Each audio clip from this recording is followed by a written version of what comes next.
If you're rather turned off by contemporary Christian worship music, perhaps you've been told that worship is not about you, it's about God.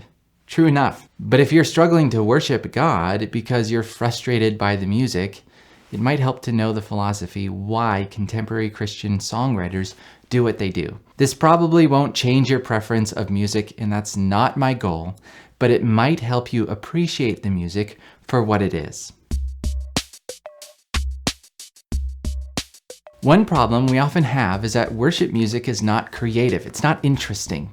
I'd love to see the church at the cutting edge of creativity, and there's a lot of room for growth. However, when it comes to worship music intended for the church, Christian songwriters are burdened to create their music to be congregational. That is, the music should be designed so that your average churchgoer with no musical talent who never listens to Christian radio can pick it up and sing along without much struggle. It also means that your average volunteer guitarist from your high school youth group should be able to handle the chord progression. And so, when you hear predictable melodies, simple rhythms, and the same 4 chords over and over and over again, that's not necessarily reflective of poor songwriting. Oftentimes, it's by design. Those are the songs which can be received most easily by the church. Can you still make creative music with these limitations in place? Sure, but it doesn't happen often because it's not easy.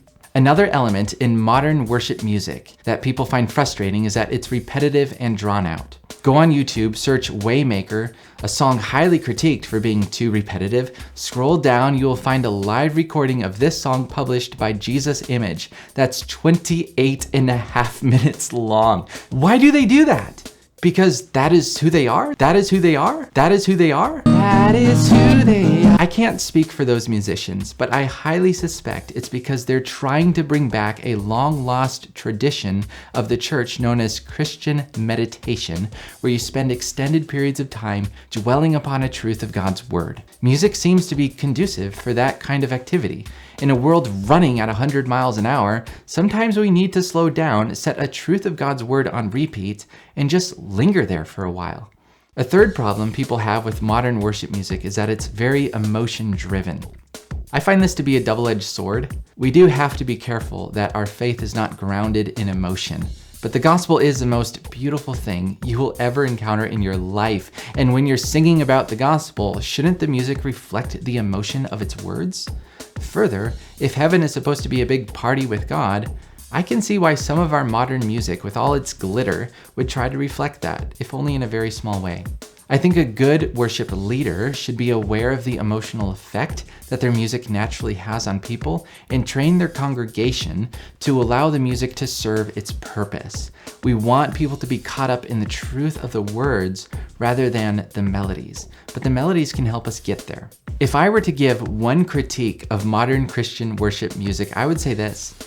Many of the songs, not all, but many of them, are not really placing God as a main subject. I think more often than not, the songs are about what God has done for us, or it's asking something of God.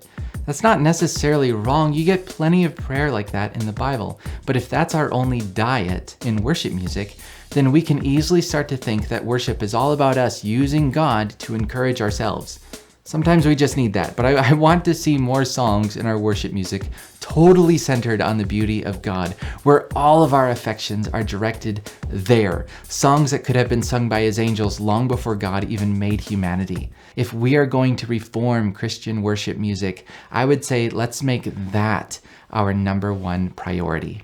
Next week, we'll jump back into some of the hard questions of Christianity. We're turning to a very specific issue, Matthew 1:23, and the way he quotes Isaiah 7:14, saying that Jesus fulfilled Isaiah's prophecy that a virgin will give birth to a son. Many people think Matthew got it wrong, since the word translated virgin is actually better understood as young woman.